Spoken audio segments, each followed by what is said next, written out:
Joining us tonight to break down the latest developments in the 2020 race is Ken Blackwell, the former Ohio Treasurer and Secretary of State and U.S. Ambassador to the United Nations. So, Ken, when we look at the idea of President Barack Obama once again getting involved in this debate one way or the other, kind of coming out in support of Joe Biden, how big are endorsements, if at all, during a presidential election?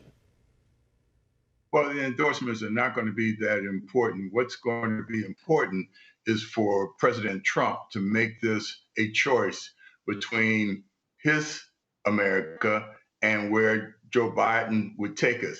Because I actually think Joe Biden would take us back, or Joe Biden would cancel America, which happens to be the most prosperous, most diverse constitutional republic in all of history. So he's not going to be able to hide, meaning Joe Biden, in the shadows of Barack Obama. This is going to be a mano a mano between him and President Trump. No, I think you're right. And I think that's why the debates will be so big once they do happen, when you kind of get that one-on-one matchup where the two candidates can really contrast their differences. I think that's when the American people are really going to start making up their minds. But you bring up an interesting point, and it's the idea that the campaign is evidently trying to keep Joe Biden at least away for the time being. Keep him out of the headlines, don't allow him to answer any questions. And he's also not that popular right now. The enthusiasm isn't necessarily behind him the same way that it is behind former President Barack Obama. He still has high support among the Democratic Party. Do you think Obama will play a bigger role in this race than previous presidents have played?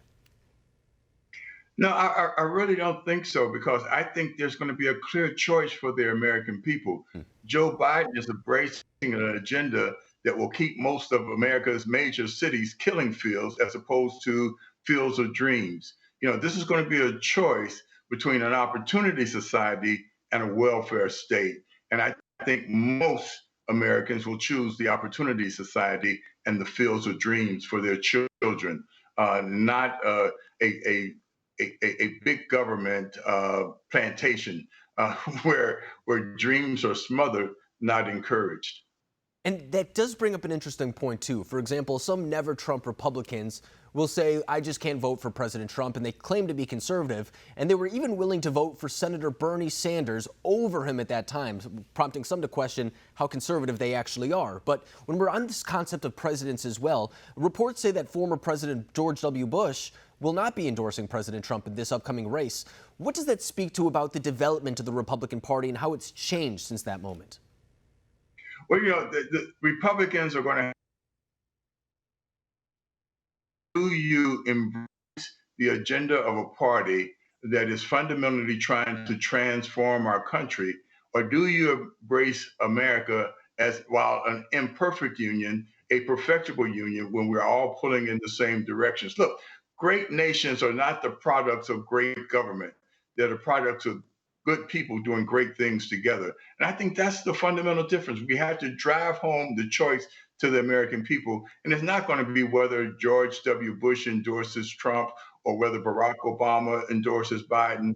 It's going to be the choice for America's future that those candidates are able to articulate. And I don't think that Joe Biden has a solid foundation to rest upon or to speak from, where President Trump, he does. I think he, in fact, is going to drive this as a choice between someone who wants to make establish or reestablish the rule of law and have safe neighborhoods and safe streets and quality schools, versus somebody who is, in fact, ready to turn our schools over to unions and who are abandoning our streets through a dereliction of duty. All they have to do is take a look at Atlanta, Chicago, etc. Yeah, and I think the Biden campaign is on the same page as you when it comes to that as well. I think that's why they are bringing out former President Barack Obama in order to have him make the case to the electorate, because right now what Joe Biden is doing isn't necessarily doing that. In fact, they held a digital type of teleconference with supporters yesterday, and it got like 19 views at one point. It needs to have more enthusiasm behind that campaign if they want to have a chance come November. But Ken Blackwell, go ahead. Unfortunate for Joe Biden, pinch hitters only apply in baseball, not in presidential politics. I love the baseball reference on opening day. Ken Blackwell, I appreciate you coming on. Thank you very much.